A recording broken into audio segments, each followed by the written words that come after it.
Bayangkan seorang anak, lahir dari rahim seorang ratu yang percaya dirinya mengandung darah dewa di bawah langit Yunani. Sejarah mulai berdenyut dari tangisan pertama seorang bayi bernama Alexander. Dia bukan hanya pangeran. Dia adalah ambisi yang hidup. Takdir yang bernapas. Tahun 356 SM, di Pella, ibu kota Makedonia, lahirlah anak dari Raja Philip II dan Ratu Olimpias. Sejak bayi, Alexander tumbuh dalam bayang-bayang keagungan dan konflik. Ibunya membisikkan bahwa dia adalah keturunan Zeus. Ayahnya sibuk menaklukkan musuh. Alexander, ia menyendiri, tenggelam dalam buku-buku dan bayangkan kejayaan. Di bawah bimbingan Aristoteles, pikirannya diasah. Ia belajar tentang dunia, filsafat, etika, dan kekuasaan. Namun satu hal yang tertanam kuat, bahwa takdirnya bukan di rumah, tapi di medan perang. Saat Alexander berusia 19 tahun, ayahnya dibunuh. Istana bergetar, bangsa gentar. Dan bocah ini harus mengambil mahkota yang masih terlalu berat untuk kepalanya. Ia tidak diberi waktu untuk ragu. Musuh menyerbu dari segala arah.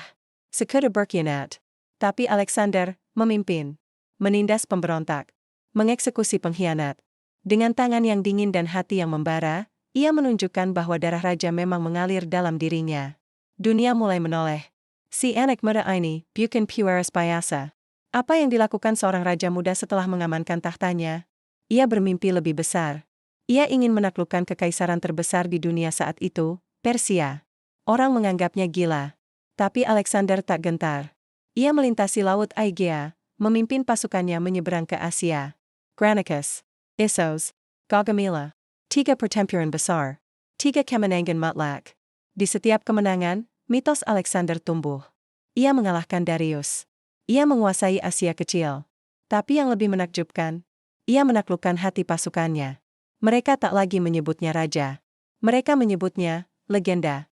Alexander tiba di Mesir, disambut sebagai Fir'aun. Ia mendirikan Alexandria, kota yang kelak menjadi pusat ilmu pengetahuan. Tapi ambisinya belum selesai. Ia terus ke timur, menembus pegunungan dan hutan India. Pasukannya lila. Mereka mulai bertanya, sampai kapan kita terus berperang? Tapi Alexander tak bisa berhenti. Ia dikejar oleh bayangan kemegahan, dan ketakutan akan jadi biasa-biasa saja. Ia kehilangan sahabatnya, Hephaestion. Dan di titik itu, kekosongan menyergap.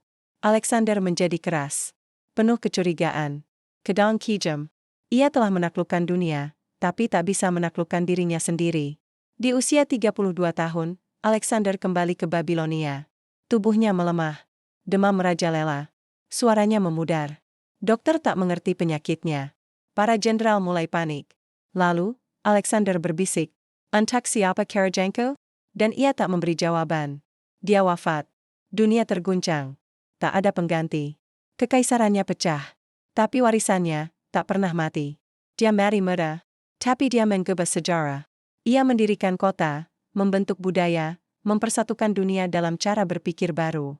Lebih dari sekadar penakluk, Alexander adalah simbol bahwa keberanian, mimpi besar, dan tekad bisa membuat manusia biasa menjadi abadi. Dan kamu, jika hidupmu berakhir di usia 32, apa warisan yang akan kamu tinggalkan?